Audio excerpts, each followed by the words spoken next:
doutora Mariana Saconato, doutora Ali Caracalço Bueno e doutora Irene Neto. Agora é com vocês. Muito obrigada. Obrigada, Alegra. Boa noite para todos. Eu quero novamente aqui agradecer o convite de vocês, da Fonotrade, e aí mandar um beijo grande, um abraço para minhas colegas e parceiras, professoras que estão aqui nos assistindo também, tá? Eu vou compartilhar aqui minha tela, Alegra. Se você, tenho 15 minutos, né? Isso, Você me pontua, por favor, quando estiver faltando 5? pode deixar, pode deixar. Tá bem.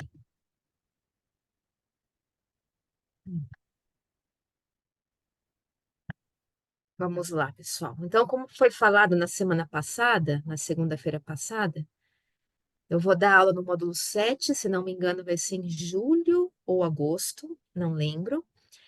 E eu vou falar sobre avaliação e reabilitação das disfagias no paciente que está internado ali na unidade de terapia intensiva, tá? Fiquem à vontade aí para vocês colocarem algumas dúvidas, mesmo com relação ao que vai ser falado, abordado nesse módulo, e também sobre o que eu vou falar aqui agora para vocês. Então, pessoal, eu não sei qual que é a experiência de vocês, né, dentro do ambiente de terapia intensiva. Pode ser que alguns já estejam trabalhando dentro do hospital, outros têm interesse em trabalhar com esse paciente crítico. Então, a abordagem desse curso, além, claro, da gente já começar a falar sobre quem é o paciente da terapia intensiva, eu trago para vocês também eh, alguma teoria sobre as instalações, né, da terapia intensiva, com relação aos principais equipamentos, né? Então, muitas pessoas se assustam quando entram na terapia intensiva, na UTI. Se assustam por quê? Porque é aquele paciente, muitas vezes, que está com vários tubos, drenos, né? Aquele aparelho de hemodiálise muitas vezes apitando, o monitor que apita, e muitas vezes o fonoaudiólogo bate o olho naquele monitor, nossa, mas o que está acontecendo? O paciente está parando, o que que eu fiz? E é normal ter esse tipo de dúvida, né? Quem está entrando nesse ambiente com essa prática. É um ambiente que assusta, né? Não é comum no nosso dia a dia. E é um paciente que está ali, é um paciente mais grave, e ele está internado na terapia intensiva, por quê? Porque é o ambiente em que a equipe médica espera ali uma recuperação, né? Então, eu sei que não é o foco da aula, mas, por exemplo, tem pacientes em cuidados paliativos que muitas vezes não tem indicação para ir para terapia intensiva, porque pode ser que naquele momento ali não vai ter recuperação daquela, daquela doença. Então, na terapia intensiva é o contrário. Sempre eles vão talvez reservar leitos para aquele paciente que tem ali condições de ser reabilitado do ponto de vista clínico. Então, nesse módulo, eu trago para vocês os tipos de terapia intensiva, de ambiente, de layout, né? Então, por exemplo, tem o TEI de coorte, como nessa imagem que eu trago aqui, que são os pacientes todos internados com o mesmo diagnóstico. Então, por exemplo, se a gente for pensar no boom da pandemia da Covid-19, eu não poderia ter, por exemplo, um paciente com AVC, um paciente com uma fratura ortopédica e um paciente com SARS-CoV-2, com Covid. Não. Então, pensando nessas doenças, né, infecto-contagiosas, o ideal seria uma UTI de coorte, todos com o mesmo diagnóstico, diferente, por exemplo, de uma situação como essa. Então, eu posso sim ter um paciente aqui da cardio, então pós revascularização do miocárdio, e um paciente aqui pós cirurgia ortopédica, né? Então, essas nomenclaturas, muitas vezes que a gente lida no dia a dia, dentro da UTI, com relação às especificações desses leitos, tudo isso vai ser comentado. Além disso, né, nós temos ali os hospitais públicos, os hospitais privados, tem hospitais em que as UTIs têm uma antecâmara, onde o profissional vai se paramentar e preparar o alimento que vai ser utilizado para avaliar o paciente. Então, quando a gente chega na UTI para fazer a avaliação, a gente precisa levar ali os materiais. Então, o pastoso homogêneo, a papa de fruta, dependendo do que cada serviço utiliza, líquido, né? Água, copo, um corante, anilina, válvula de fala. Então, todos esses materiais, tem hospitais que não têm antecâmara para você armazenar e depois ir atender. Não, você tem que chegar ali naquele leito já com todo o material. E como fazer isso, né? Então, no módulo ali de terapia intensiva, eu trago essa introdução também. Eu chamo de introdução à terapia intensiva. E aqui, por exemplo, numa situação dessa que eu falei, né, sem antecâmera, é você já entrar naquele leito paramentado e com todo o material que você vai utilizar. É mais difícil, você tem que ter um controle muito maior de tudo, né? E aí, claro, tem alguns hospitais que trabalham com pressão negativa. Então, aqui, por exemplo, com leito de isolamento, com uma pressão bem inferior àquela pressão externa, pensando naquele ambiente contaminado aqui dentro, né? Partículas virais, por exemplo, que não podem sair desse ambiente de dentro do leito para o meio externo, é um layout totalmente diferenciado, com câmaras negativas para evitar a propagação ali de agentes infecciosos, tá? Então, o que mais? Do ponto de vista de maquinário, equipamentos, né? Que equipamento tem na UTI? O que a gente precisa saber, conhecer? Então, os monitores, tem vários tipos de monitor. Tem monitor que coloca ali os principais sinais vitais, frequência cardíaca, frequência respiratória, saturação periférica de O2, pressão arterial média, e tem outros equipamentos, né, mais modernos, por exemplo, e de UTIs também muito extensas, em que em um único monitor, você consegue visualizar o que está acontecendo em todos os leitos. Então, se eu tenho 20 leitos na UTI, naquele monitor, o médico, a equipe consegue monitorar em um único monitor o que está acontecendo, por exemplo, com todos os pacientes que estão ali dispostos naquela UTI. Sendo fonoaudiólogos de terapia intensiva e atuando nesse meio, é muito importante também que a gente saiba, né? Não digo manipular, a gente não vai manipular isso, mas tentar entender aqui os cuidados que a equipe de enfermagem e a equipe médica, principalmente, tem, por exemplo, durante a hemodiálise, que também é conhecida como terapia de substituição renal. Nesse curso, nesse módulo, a gente vai trazer para vocês, né? Porque é muito comum o médico pedir avaliação e o paciente estar lá em hemodiálise. Ou então o paciente vai fazer hemodiálise. Entro agora ou entro depois da hemodiálise? Entro durante a hemodiálise? Por que ele vai fazer hemodiálise? Será que isso vai contribuir para os meus achados da avaliação e também na programação terapêutica? Será que tem algum resultado ali benéfico? Então eu espero fazer hemodiálise. Em que consiste a hemodiálise? Então, esse paciente tem catéter, né? Então, catéter de Chaille, onde que é a inserção desse catéter? Então, para nós é muito importante saber isso, para saber o quanto eu vou conseguir elevar o decúbito, se eu posso elevar o decúbito, se tem risco, por exemplo, da gente pressionar esse catéter quando ele está inserido ali na femoral e a máquina começar a apitar e o paciente perder a hemodiálise por conta disso. Então, são situações de terapia intensiva que a gente precisa se atentar. Não é ali apenas a sonda nasointeral, mas saber distinguir o paciente com uma sonda nasointeral de um paciente com uma sonda nasogástrica. Então, a gente observa aqui a diferença, não só da coloração, mas também de calibre. Então, qual que é a indicação desses dois dispositivos, assim como no paciente que faz uso de uma dieta parenteral. E tem pacientes que fazem uso de sonda nasoenteral e também fazem uso de dieta parenteral concomitante. E onde que está o acesso? É o acesso central, periférico? Qual que é a diferença desses dois acessos para esse paciente que precisa, por exemplo, da NTP, né? Então, aqui eu coloquei para vocês o catéter de Chaille, naquele paciente que faz hemodiálise. Para nós, por exemplo,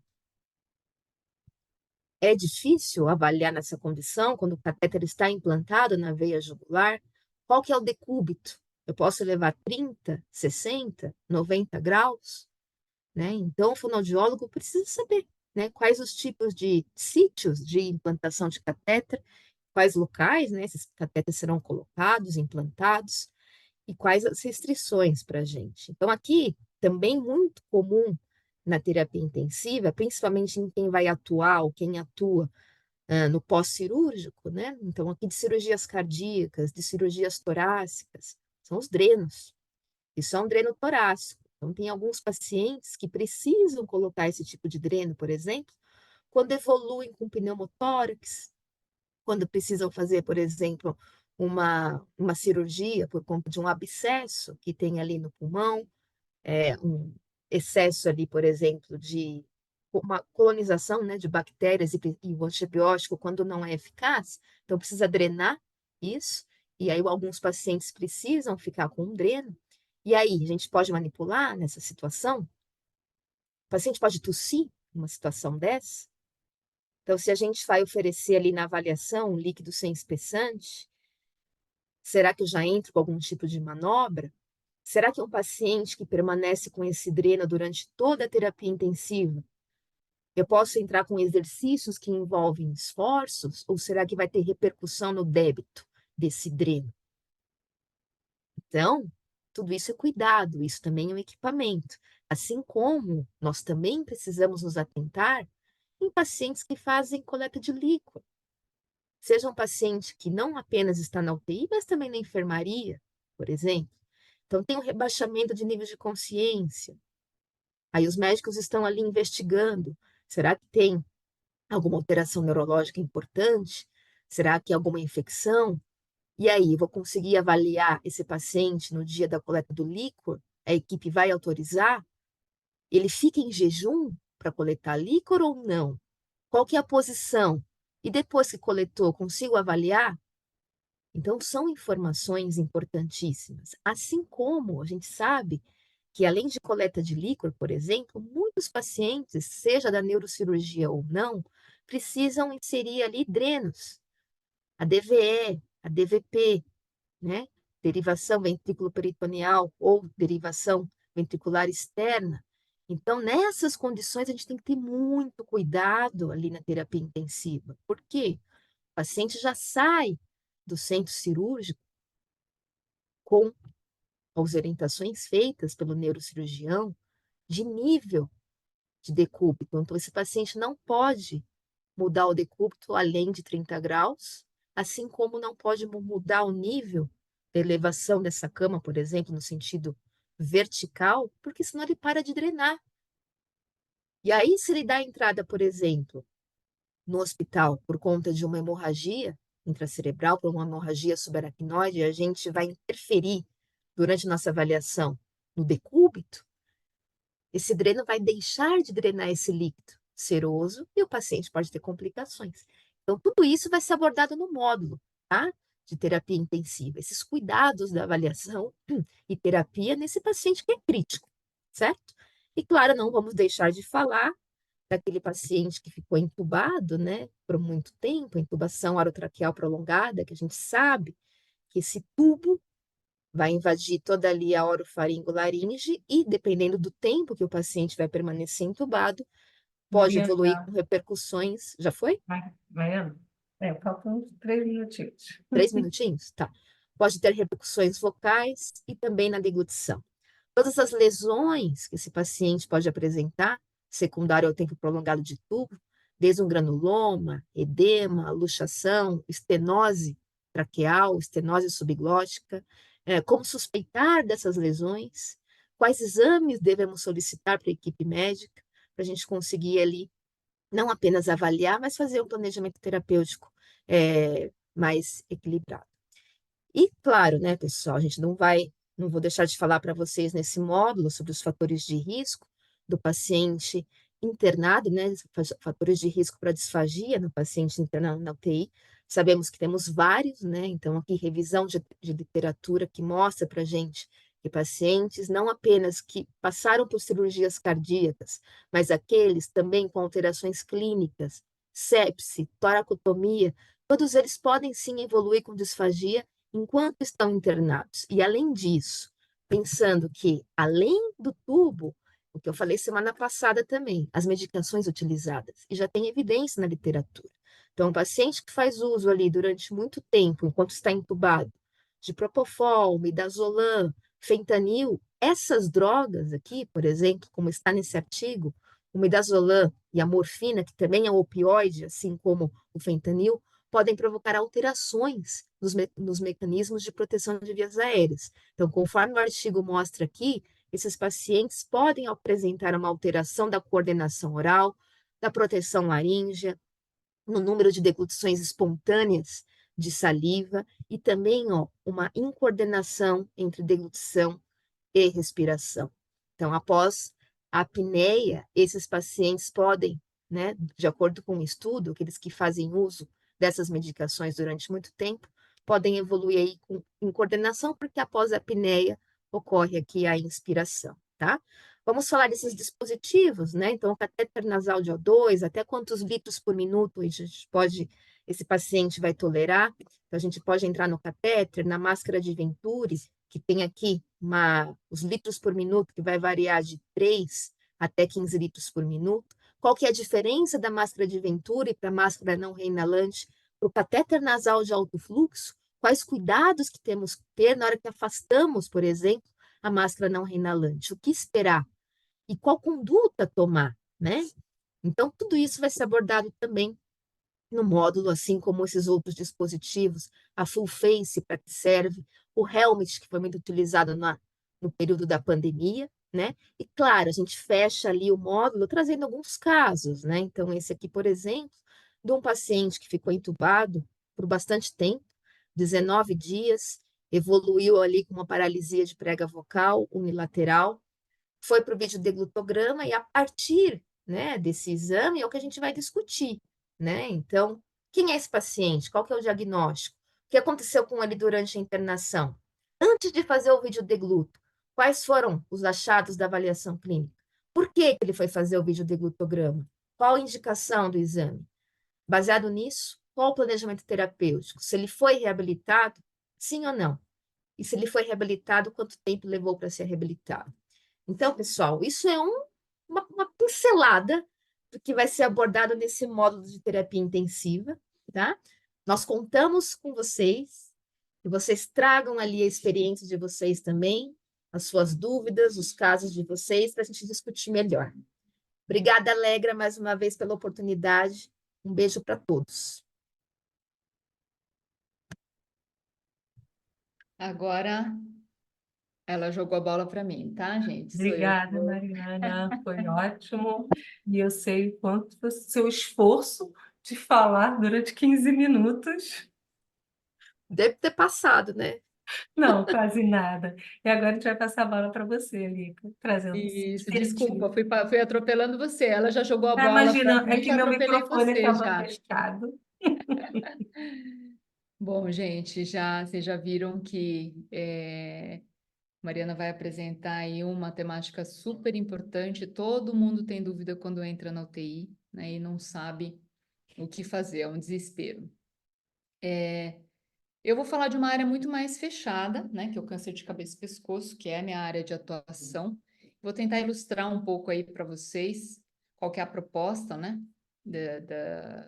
do curso. Deixa eu ver, me avisem se estou conseguindo compartilhar. Vocês estão conseguindo ver? Sim, Então, vamos. estamos sim. Então, tá bom. Primeiro, obrigada aí pela oportunidade, obrigada ao timão, né, que a gente tem, e a todos que estão acompanhando. Nós temos outros professores aí assistindo também. Somos 8, né? A gente está em 3 hoje aqui, mas o curso do aprimoramento tem 8 profissionais, com uma bagagem muito interessante, que é essa questão da parte clínica, né, gente? A gente sabe o quanto é difícil passar a prática em cursos online, né? E acho que essa é uma dúvida muito importante, comum, né? De quando a gente está fazendo online, a pandemia trouxe isso, a gente sabe que uma experiência hospitalar seria o ideal, mas não é possível para todo mundo, e para essas pessoas que não podem fazer isso, poder acompanhar, né, essa temática com a possibilidade de discutir casos, fazer um mini laboratório, né, ter a oportunidade de discutir, inclusive a gente vai abrir para poder discutir casos de vocês, desde que vocês preparem esse material para a gente, tá? Então, nós queremos transformar num formato mais viável, mais acessível e que faça, né, que contemple o que tem faltado aí na rotina dos cursos online, tá bom? Então, só para a gente ter uma ideia, né? Obviamente que nosso perfil do paciente com câncer de cabeça e pescoço, ele tem N coisas, tá? Boca seca, problemas de voz, dor para engolir, boca fechada, né? Edema, etc. E a disfagia é um dos aspectos desse sobrevivente aí com câncer de cabeça e pescoço. E nosso foco vai ser tentar entender a interferência de um monte de coisas que vão acontecer no caminho aí, né? Então, quando esse paciente ele tem o diagnóstico do câncer, muitas vezes, infelizmente, né, cada vez mais a gente tem visto pacientes com câncer avançado e cada vez mais jovens. Nós temos outras pessoas aqui, outros professores que já audiziaram comigo nessa aula, com experiência nessa área de câncer de cabeça e pescoço, e elas podem dizer, né, como, infelizmente, né, essa demanda aumentou. Eu falo infelizmente, mesmo atuando nessa área, né, eu desejaria não precisar mais atuar nessa área, eu consigo escolher outra área se for o caso. Se pudesse desejar que as pessoas não tivessem mais esse tipo de câncer que é avassalador desde o diagnóstico, disfuncionaliza desde o diagnóstico, e aí ele segue, né, com um tratamento agressivo, né, cirurgia, radioterapia, quimioterapia. Então, quando esse paciente ele vem para o tratamento, existe um planejamento terapêutico para esse paciente, né? Eu vou exemplificar com casos avançados aqui, para a gente ter uma ideia, né, é, do que eu quero compor no curso aí para vocês também. E a gente tem situações, né, por exemplo, de tumores grandes, né, especialmente o tumor de boca, é um tumor que é ultra preocupante, porque ele tem inúmeras disfunções, a disfagia é uma delas, ele tem problemas de fala, não consegue abrir a boca, não consegue higienizar. Então, isso, desde o momento em que tem diagnóstico, tem que ser uma preocupação da equipe multidisciplinar. A gente tem que entender, né, o tipo de cirurgia que vai ser feito, o tipo de reconstrução que vai fazer. Então, uma paciente, por exemplo, que vai operar a língua, como nessa imagem que a gente tem, né, em que a pessoa perde 80%, 90% da língua, e a gente vai. Eu estou falando de demanda de clínica privada minha, tá? Já atuei muito tempo no SUS, mas a gente está recebendo esse perfil de paciente na clínica privada também.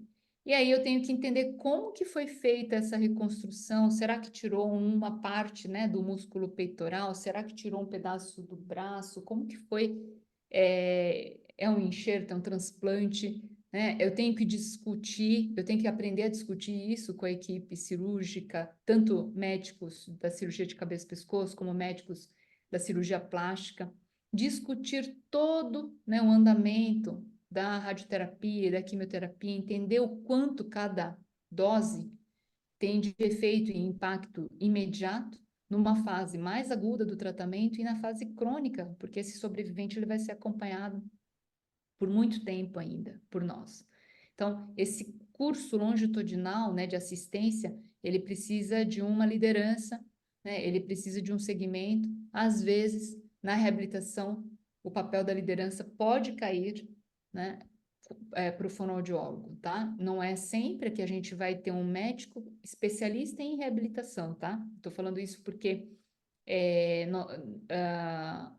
é muito comum, quando ela vem de um cirurgião de cabeça e pescoço, por exemplo, que o encaminhamento vá primeiro para um fonoaudiólogo antes de um nutricionista, um fisioterapeuta, né? E aí nós vamos ter que fazer essa cerca aí de proteção, né, para esse paciente evoluir bem, porque não depende só de terapia fonoaudiológica. Mas é óbvio que nós vamos, no curso, abordar o segmento nosso da fonoaudiologia.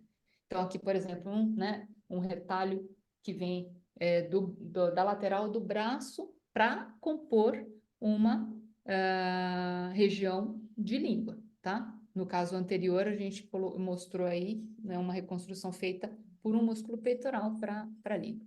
Aqui parece visualmente, né, Parece uma língua natural, mas não, é uma parte um retalho de lateral do braço feito por um cirurgião plástico para colocar nessa paciente, foi que teve a 70% da língua ressecada, tá? Então, qual que é a proposta? Apresentar os tipos de cirurgia, falar dos tratamentos e entender um pouquinho como é que é o fluxograma de assistência multidisciplinar, que seria, né, ideal, essencial para esse paciente de fato evoluir. Porque nós temos, né, pelo menos 45% dos nossos pacientes com câncer de cabeça e pescoço avançado tem disfagia nos 2 primeiros anos de segmento, no mínimo, sem contar esses, né, que a gente acompanha. Eu estava conversando hoje à tarde com o grupo da Santa Casa, por exemplo, falando dos sobreviventes de 10 anos, né? E a gente tem os disfásicos crônicos ainda acompanhados. Eu acho que o tempo de carreira que a gente tem, a gente vai olhar para o paciente, vai continuar recebendo alguns pacientes que são tardios, tá?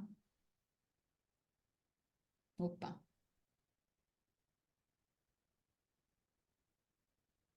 E aí nós temos uma preocupação, né, de que entre os disfágicos nós temos muitos desnutridos, tá? Então, por isso que eu falo da multidisciplinariedade e a gente fazer esse paralelo com a equipe de nutrição.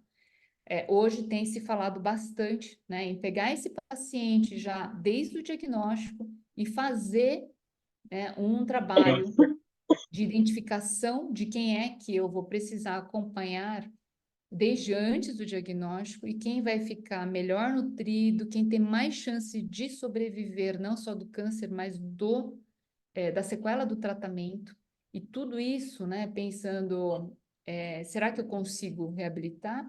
Quem é o paciente que eu consigo ter mais chance de fato, sobreviver com melhor qualidade de vida? Eu tenho que planejar isso desde o começo, tá?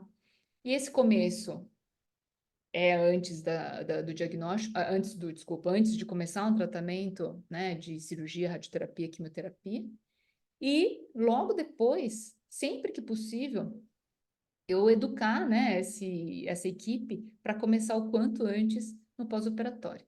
Então, no pós-operatório, o que será que dá para fazer com os nossos pacientes? Então, vamos tentar trazer, né, quem é o perfil de paciente que merece ser assistido rápido, logo depois da cirurgia. Então, o que a gente tem feito no pós-operatório recente? Será que dá para tratar, né, edema, né, inchaço desses pacientes, mesmo quando o paciente acabou de operar? Alguns pacientes a gente tem entrado no primeiro pós-operatório, né, depois de um dia da cirurgia. Será que dá para fazer exercício de mobilidade de língua, né, para um paciente que operou língua, por exemplo? Quanto tempo eu tenho que esperar para fazer isso? Alguns pacientes a gente espera 3 dias, outros 5 dias, a gente tem que esperar alguns 15 dias, e nós temos critério para isso, tá? Paciente que é ultra grave, que aspira tudo, aspira saliva, aspira secreção, dá para fazer alguma coisa ou tem que esperar o tempo passar um pouco? Não, esses a gente tem que fazer alguma coisa, né? Tem algumas propostas aí de estimular mais rápido o manejo de secreção, tem, né, alguns protocolos que são da década de 80, mas que voltaram a ser utilizadas com mais recomendação. Não vou falar que é um nível de evidência alto, mas a gente tem algumas recomendações aí para pacientes que têm secreções muito espessas, por exemplo, que tem, né, que tem uma disfagia grave, que talvez alguns estímulos, né, com esses gelos picados, treinar com válvula de fala também para a população de cabeça e pescoço. Então, essas propostas, elas têm sido mais recomendadas, tá? A gente tem propostas, a Renata Guedes vai falar das avaliações, né, para o câncer, para paciente disfágico de uma forma geral, e vou trazer algumas coisas pontuais que precisam ser investigadas nessa população específica, que tem problemas de sensibilidade importante, né, por causa de cirurgia, por causa do tratamento de rádio, de quimioterapia, tem problemas de olfato, tem problemas gustativos. Então, a gente precisa ter, né, o segmento desses pacientes. Eu vou trazer aí para vocês vídeos, né, de alguns pacientes, da abordagem que a gente faz logo depois da cirurgia, como é que a gente ajuda no manejo dessas secreções. Quando a gente trabalha fala, voz, também focado em disfagia, Isso. tá? Vamos lá. Vou pedir para contar de 1 até 10. Sim. Uhum. É óbvio que, né, não tem tratamento sem dor, sem dificuldade, sem emoção, né? Num perfil da disfagia como um todo, a gente sempre vai ter que lidar também com o tempo do paciente, né? Com a resposta positiva ou negativa que ele apresenta para a gente poder definir o passo a passo aí. Então, só ilustrando exemplos, né, de vídeos que vão ser passados, a gente testar, né, viabilidade, permeabilidade, né, de ar, tanto nasal como traqueal, Tá bom? medir isso, né, com Puxa o ar e solta. espelho, tentar verificar se Vai tem soltando ar fluxo pela de boca. passagem Vai para o soltando traqueostomizado, para a ar. gente testar as válvulas. Então, vamos mostrar um Vai pouquinho soltando ar. do que a gente tem feito aí no manejo de secreção, como é que a gente avalia essa secreção, né? Será que dá para manter o treinamento? Será que ele consegue expectorar? Será que tem que ser aspirado mais vezes? Acho que são discussões importantes para a gente fazer. Então, aqui, ó, por exemplo, na UTI, né? O paciente logo depois da cirurgia, 2 dias depois, tá? E a gente treinando essa deglutição de saliva, né? E aprendendo a manejar. Então, Vamos são lá. só exemplos lógico, embasados, né? Em recomendações, mesmo que sejam não altas, mas algum nível de evidência do que tem sido feito aí logo depois dos procedimentos cirúrgicos, durante a radioterapia também, tá? E no sobrevivente tardio, tá? Então, a gente vai trazer um pouco, né, da teoria para dar embasamento e tentar mostrar na prática o que a gente tem feito. É óbvio que eu vou dar, né, um tempo para nossa linha de pesquisa, que é sobre o linfedema, ter um olhar aqui para a relação do edema linfático com a disfagia.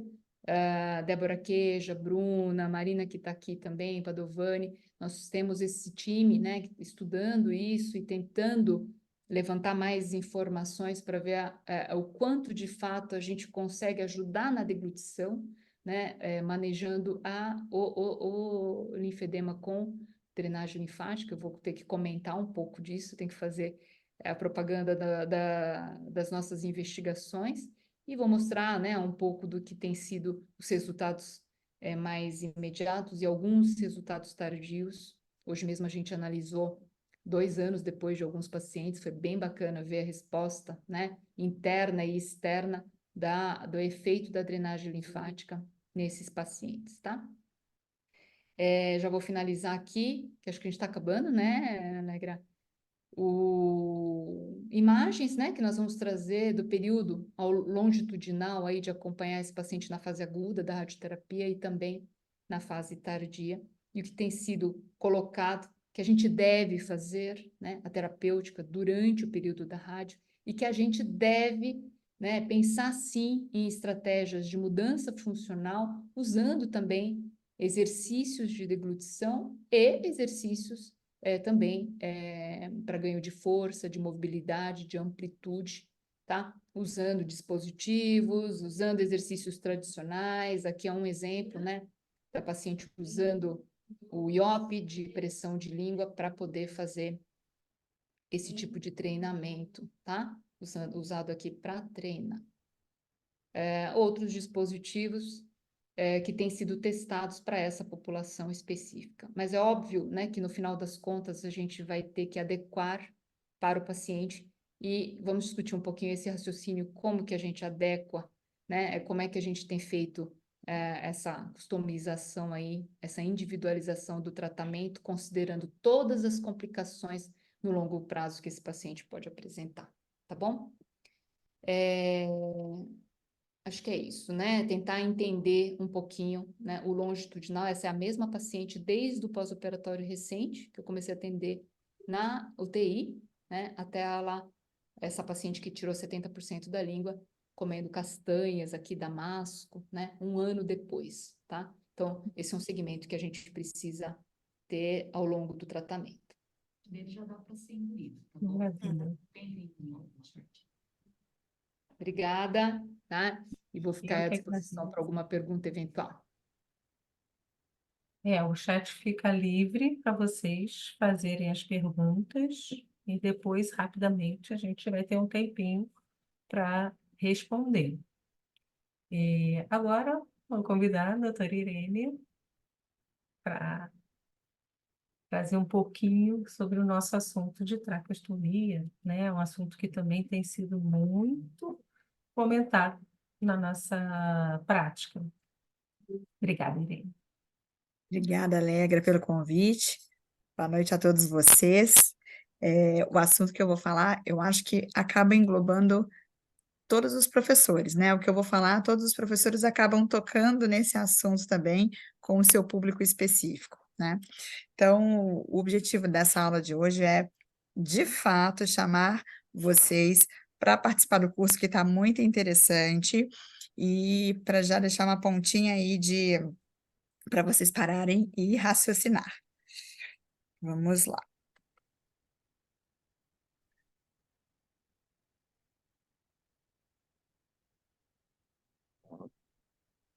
Eu estou com projetor? Está projetando para Sim, vocês? sim. Tá bom. Só falta em isso. Falta Deu colocar. certo? Falta só colocar em modo de apresentação, já tá? Então, esse que é o problema. Não está indo, tá? Eu tô fora da minha casa, assim, e não sabe, Já tá bem demais, já tá aqui, tá eu ótimo. tô num congresso e aí eu tô com um problema para projetar o PowerPoint, eu não sei por quê. Eu tentei, tá muito pequenininho, tá dando para ver? Não, tá ótimo, tá Dá Tá para ótimo. ver? ótimo, Consegue Ireninha. ver. Então tá. Então vamos lá. Bom, então meu tema nesse curso vai ser falar sobre o paciente traqueostomizado, desde a avaliação à reabilitação. A gente vai falar do passo a passo, desde quando esse paciente está ali na nossa frente até a gente conseguir reabilitá-lo. Então, a grande pergunta é, né, por onde começar? Né? Eu nunca atendi um paciente traqueostomizado, por onde começar? Então, a primeira resposta é, faça o nosso curso da Fonotrade. Então, por onde começamos? O que fazer, né, quando eu tenho um paciente traqueostomizado ali na minha frente? Então, tem algumas perguntas específicas que quando você está com esse paciente, que você tem que responder, né? Então, a primeira coisa é saber que tipo de cânula que ele se encontra. Então, que cânula que esse paciente está utilizando? É uma cânula plástica? É uma cânula metálica? Qual é o material dessa cânula de traqueostomia? Todas essas perguntas que eu coloquei aqui nesse slide, cada uma delas dá para a gente falar horas e horas sobre cada um desse tema. Então, quando eu falo do tipo de cânula, eu não estou falando só do material. Eu preciso saber o tamanho dessa cânula. É uma cânula pequena? É uma cânula grande? Será que essa cânula não está muito grande para o tamanho da traqueia desse paciente? É uma cânula que tem cuff ou é uma cânula que não tem cuff? É uma cânula que tem a intermediária ou ela não tem intermediária? O que que vem a ser tudo isso? Então, isso faz diferença no nosso raciocínio para o manuseio dessa cânula. Quando esse paciente chega para você avaliar, o médico quer que você faça apenas deglutição de saliva ou para iniciar o teste via oral? Chega a avaliação do paciente, você não sabe o que fazer, né? Quem principalmente não tem experiência com paciente traqueostomizado. Então, primeira pergunta é, que a gente sabe que isso varia muito de médico para médico responsável do caso. Muitas vezes, o paciente traqueostomizado, quando chega para você avaliar, não necessariamente já é para você começar a iniciar a alimentação por via oral.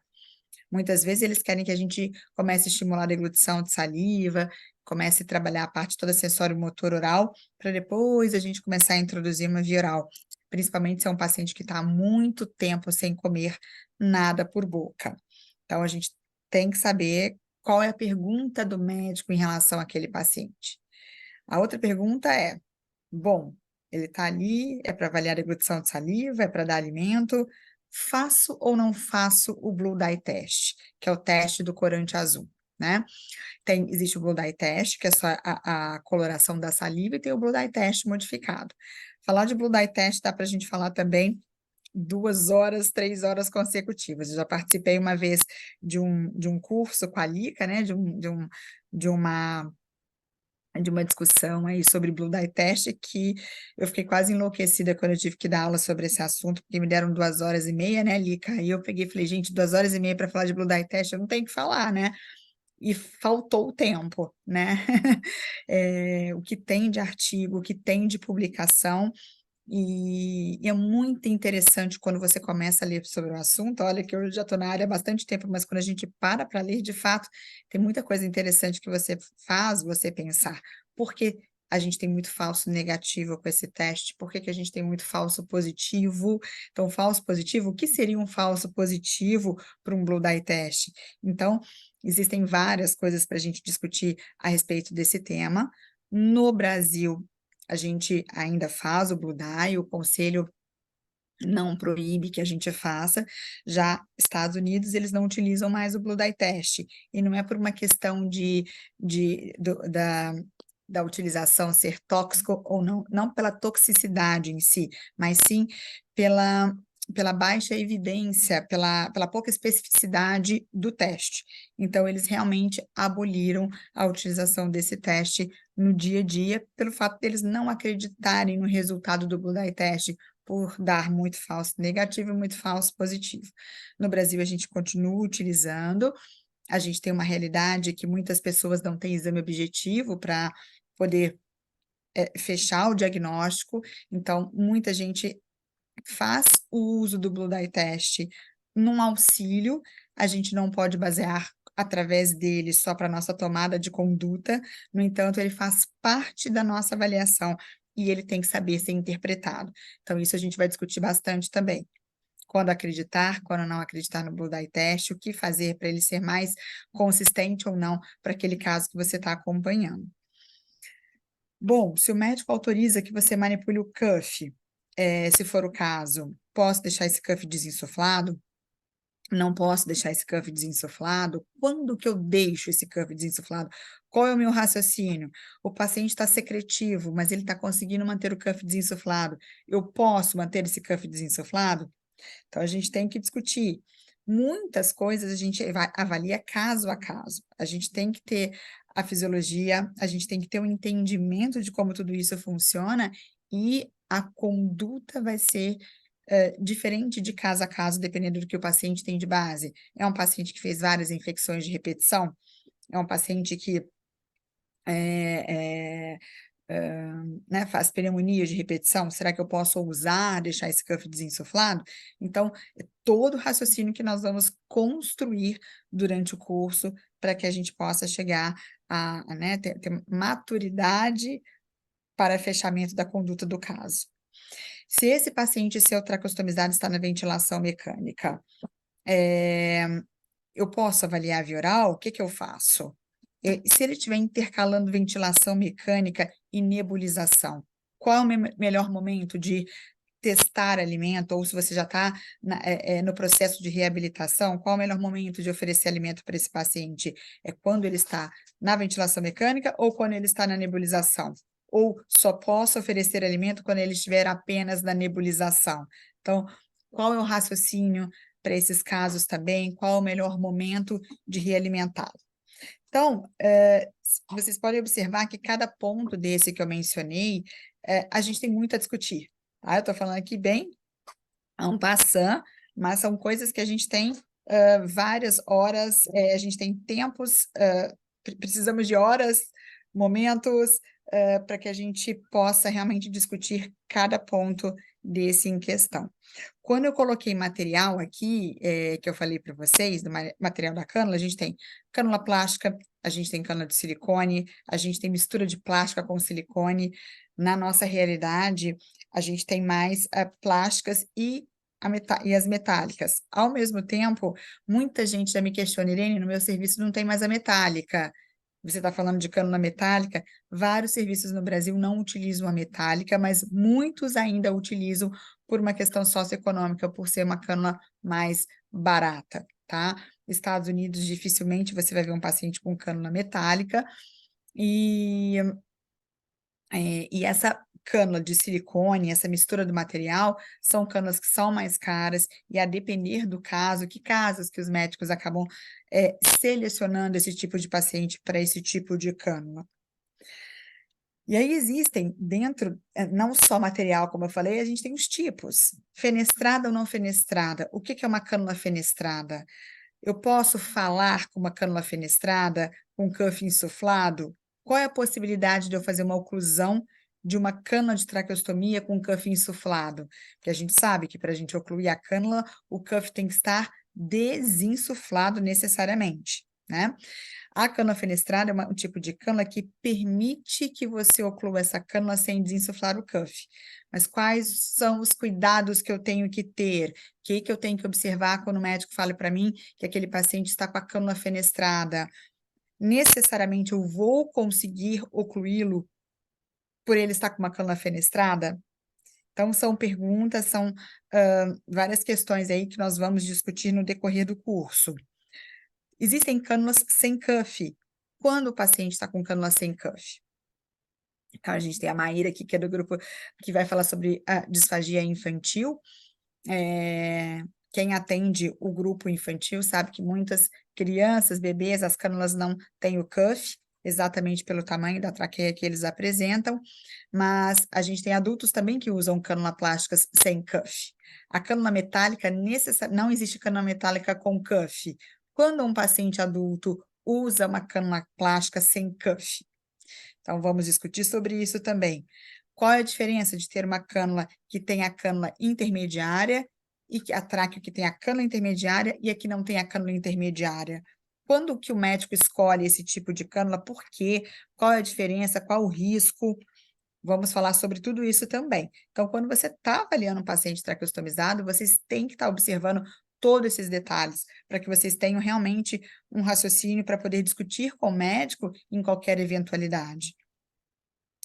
E é extremamente importante, a meu ver, eu sei que vários fonoaudiólogos não aspiram paciente, mas a partir do momento que você está com o paciente traqueostomizado, é importante que você saiba fazer a aspiração, não só dentro do ambiente de consultório hospitalar. Às vezes a gente fica mais tranquilo quando está no ambiente hospitalar, numa UTI, porque você tem um fisioterapeuta ali à sua disposição. Mas a gente sabe que em vários hospitais que a gente trabalha, a gente não tem um físio assim à nossa disposição. Às vezes tem um físio por andar inteiro, 2 físios no máximo, e numa emergência, o fonoaudiólogo tem que saber aspirar. Isso vai não só te dar segurança nos primeiros socorros, como vai te dar agilidade nesse atendimento e excelência no que você está fazendo. Então, o fonoaudiólogo, a gente tem o respaldo do conselho também, que ele pode fazer a aspiração a partir do momento que ele foi treinado para tal, saber usar luva estéreo, tipo de seringa para a gente conectar no balonete externo para desinsuflar o cuff, sonda, quando que eu uso sonda 10, quando que eu uso sonda 12, porque há diferença nos tipos de sonda, equipamentos que a gente pode ter no consultório, para quem, no consultório ou no ambiente domiciliar, que a gente pensa em hospital, mas eu sei que muitos de vocês que estão aqui fazem home care. E aí, como que eu vou aspirar no home care? Que tipo de aparelho? O que que eu tenho que observar? Qual é o cuidado? Quando não está funcionando, o que que eu tenho que recorrer? E aí, a gente olhando essa imagem, que eu quis mostrar para vocês, aqui é um paciente sem o cuff, e aqui é um paciente com cânula e o paciente com cuff. Observem bem, quando o cuff está hiperinsuflado, esse paciente aqui está com sonda nasentérica. Vocês podem observar que existe um abaulamento aqui da pressão do cuff contra a traqueia e esôfago, fazendo esse abaulamento da sonda nasentérica. E aí, como que nós vamos lidar com o cuff hiperinsuflado? Quando eu sei se está hiperinsuflado ou não, quais são as técnicas que eu posso ter numa emergência, não tendo um cufômetro para aferir essa pressão do cuff? A gente tem artifícios sem ter o manômetro, o cufômetro, para fazer essa aferição dessa pressão? O que riscos que eles geram? Quais são os cuidados que a gente precisa ter? Tá? Então, para quem não conhece, esse é o cufômetro, que a gente sabe que não é a realidade de todos nós, né? E aí, a grande pergunta polêmica, que sempre a gente pode falar de traqueostomia 1000 vezes, e a pergunta sempre se repete: posso dar comida para o meu paciente que tem cuff insuflado? Uma pergunta que todo mundo faz. Então, o princípio é que o cuff insuflado, ele sela completamente a traqueia, não permitindo a passagem dos restos alimentares que foram aspirados após a oferta via oral. Ao mesmo tempo que o princípio é esse, a gente sabe que o cuff insuflado ele não sela completamente a traqueia.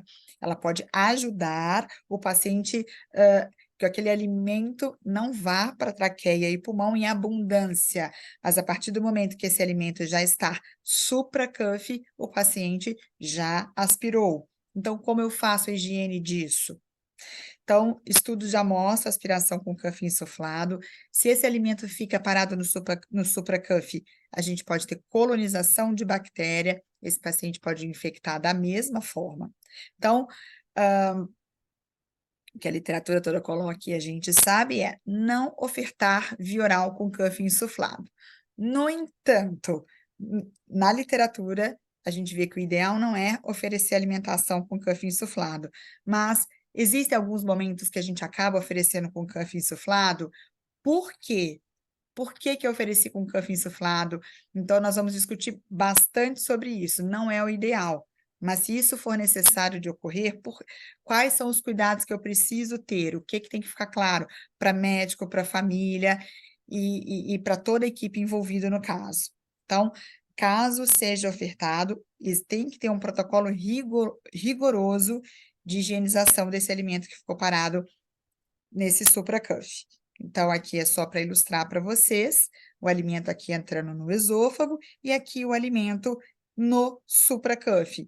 Então, se você for aspirar a traqueia do paciente com a sonda, a gente não consegue retirar o alimento que está aqui no supra-cuff. Então, para eu tirar esse alimento que aqui se encontra, eu tenho que fazer uma aspiração nasotraqueal para que eu possa alcançar esse alimento aqui. Se não for possível fazer uma aspiração nasotraqueal, como, por exemplo, se a gente for pegar os casos da doutora Lica, de cabeça e pescoço, que fez cirurgias grandes, reconstruções, que o médico não quer que aspire a região nasotraqueal, que isso acontece bastante, e aí você tem que, para poder higienizar o que está aqui no supracuff, muitas vezes eu preciso desinsuflar esse cuff. Aí a pergunta é, Irene, mas o alimento não vai todo para o pulmão a partir do momento que eu vou desinsuflar? Então, nós vamos discutir sobre isso. O que faremos? Quais são os cuidados para minimizar um pouco esse risco? Então, pessoal, quando a gente está avaliando um paciente traqueostomizado, tem várias coisas que a gente tem que estar pensando, desde a anamnese, desde a clínica desse paciente, a tudo que está envolvido de dispositivos nesse paciente. Então, a gente avalia pensando diretamente no passo a passo da reabilitação. Eu falo que reabilitar é todo dia, né? Às vezes eu avaliei o paciente ontem, eu estou vendo ele hoje, eu estou reavaliando hoje, porque ele está diferente de ontem, e o depois de amanhã, a mesma coisa, né? Então eu falo, gente, todos os dias, para mim, por mais que eu esteja ali para reabilitar, eu estou reavaliando aquele comportamento. E aí, a indicação de válvula de fala. Quando indicar a adaptação da válvula de fala? Que também será um tema de grande discussão. Quando indicar, por que indicar, faça a oclusão primeiro com a válvula ou tenta uma outra alternativa para ocluir esse paciente? O que que é melhor? Ocluir ele com o êmbolo da seringa, com a borrachinha do êmbolo da seringa, ou com a válvula? Eu não tenho válvula. Quais são meus próximos passos? O que que eu tenho que fazer? Qual que é o meu raciocínio? Qual é o cuidado que eu preciso apresentar? Então, vocês viram que nesse curto tempo, vocês podem perceber o tanto que a gente tem para discutir, principalmente com ilustração de casos nossos e também, obviamente, vocês tendo casos de vocês muito bem documentados, iremos discutir também com o maior prazer, tá? Então, aqui só para ilustrar, para a gente fechar a aula, para não passar muito do tempo, aqui um paciente traqueostomizado com a válvula adaptada, mostrando como que fica esse fluxo aéreo com o uso da válvula. Então, o ar ele entra pela válvula, porém ele tem uma membraninha de silicone que ela sela, faz esse fechamento para o ar ser direcionado para as vias aéreas superiores, tá? É isso. Eu não sei se eu passei do tempo, ou se eu fiz, acho que eu passei um pouquinho, mas muito obrigada, Alegra, pela oportunidade da gente mostrar um pouquinho do que a gente faz e tudo que será abordado nesse curso que está sendo preparado com muito carinho. Muito obrigada.